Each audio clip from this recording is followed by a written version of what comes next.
No, we had a great relationship. We're talking about some end details. Without us, without the United States, there would be no Israel. Without me, there would be no Israel, because no other president was willing to do what I did. I've had a great relationship with Bibi, but now Bibi has to be more responsible with respect to Lebanon. That was President Trump earlier today at the G7 summit, discussing his relationship with the Israeli Prime Minister Benjamin Netanyahu, as chatter of a rift between the two grows due to America's deal with Iran. Joining us now to discuss is the former Israeli ambassador to the United States, Michael Oren. What do you make of the president's comments there as far as what it means for the future of the relationship? Good to be with you. Well, I'm not going to get into the weeds of whether Israel would survive with or without this current president. We've weathered some pretty formidable storms over the course of the last nearly 8 decades, and we're still here. But having said that, we have to go specifically to the question of Lebanon and whether the prime minister is acting irresponsibly by responding to Hezbollah rocket and drone fire at the northern part of this country. We're talking about the Galilee. It's an area that's certainly dear to many Americans, and they know it well from their Sunday schools. That's the Galilee, but today the Galilee is virtually uninhabited.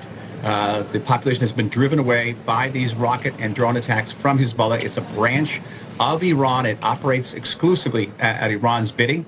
And it's an impossible situation for any prime minister, Netanyahu, or any other person who fills that role. His primary duty is to protect the land and citizens of the state of Israel and to take whatever measures are necessary to do that. I think that the prime minister would very much like to stay on the same page with the president. But if it comes to a choice between protecting that land and our citizens or something standing up to the president, I think the prime ministers have no choice but to do his duty and defend the land and the people. Should the U.S. make this deal? Well, we don't know entirely the details of the deal. Certainly in the state of Israel, we want to see a deal that in some way reflects the original goals of the war, which were basically fivefold. It was to end Iran's nuclear program, to ship out its stockpile of highly enriched uranium, to end Iran's support of terror throughout the region, to end Iran's construction of intercontinental ballistic missiles that threaten not just Israel, but the entire Middle East, and to stop, have a regime that is no longer dedicated to conquering our region, destroying our state, and oppressing its own people. There was a sixth goal added later on. That was the reopening of the Strait of Hormuz.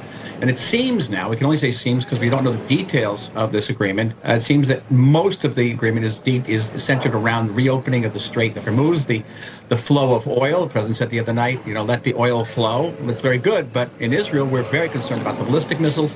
We are certainly concerned about support for terror and the future of the nuclear program, which appears to be, again, I stress, appears to be a subject of continued negotiation between the United States and Iran, with great uncertainty, because we know the Iranians will simply drag their feet on this and drag it out for 60 days and another 60 days.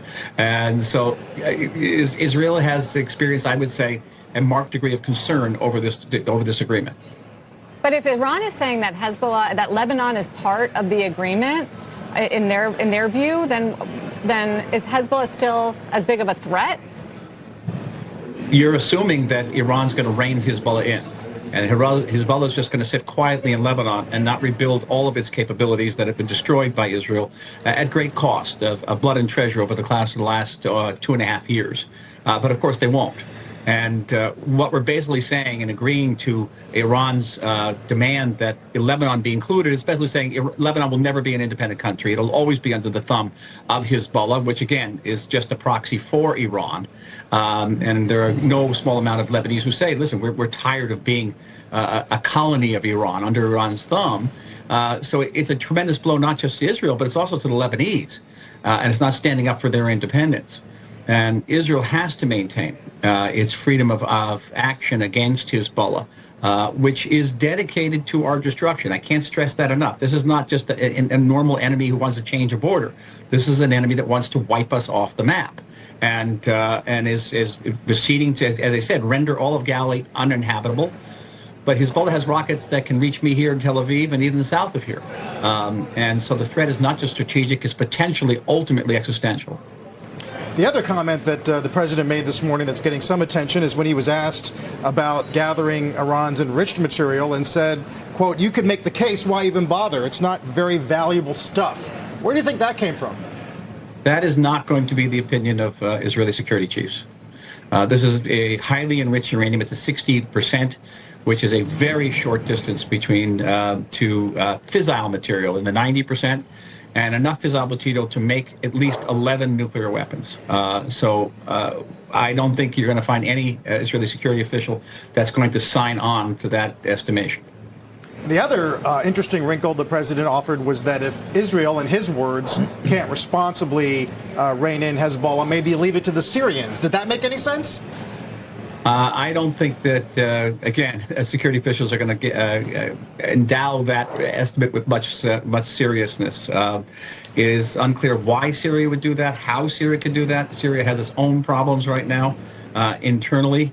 And it took a tremendous effort back in the 1980s to get the Syrian army out of Lebanon. I don't think the Lebanese want to see the Syrian army back in Lebanon. Ambassador, to the extent that much of Prime Minister Netanyahu's long tenure as prime minister has been focused on eliminating the threat that Iran represented to Israel, particularly on the nuclear front, and if he doesn't get that as part of this, has he miscalculated in terms of his relationship with President Trump?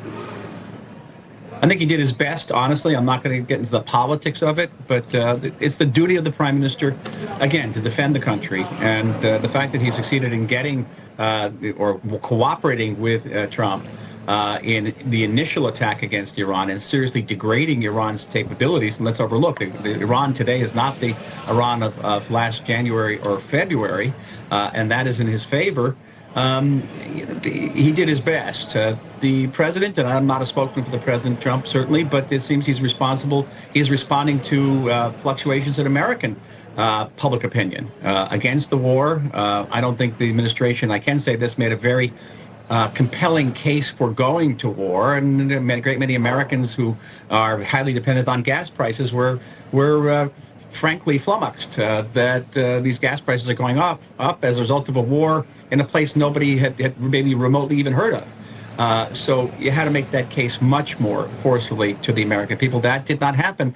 I don't know how any Israeli leader could have foreseen that. And I don't know of any commentators that foresaw that intent convincingly. And what can I say? At the end of the day, we had hoped for something much greater. We had hoped for truly a game-changing event that would bring peace not just between Israel and Lebanon, peace between Israel and Syria, and peace between Israel and Saudi Arabia, but also peace between Israel and a post-Ayatollah Iran, and the restoration of an American sort of Pax Americana that would extend from the Eastern Mediterranean to the banks of the Ganges. That's what we look forward to, and now we are facing a very unknown and potentially very hazardous situation. Michael Oren, thank you very much. Always a pleasure having you weigh in on this. The former Israeli ambassador to the U.S.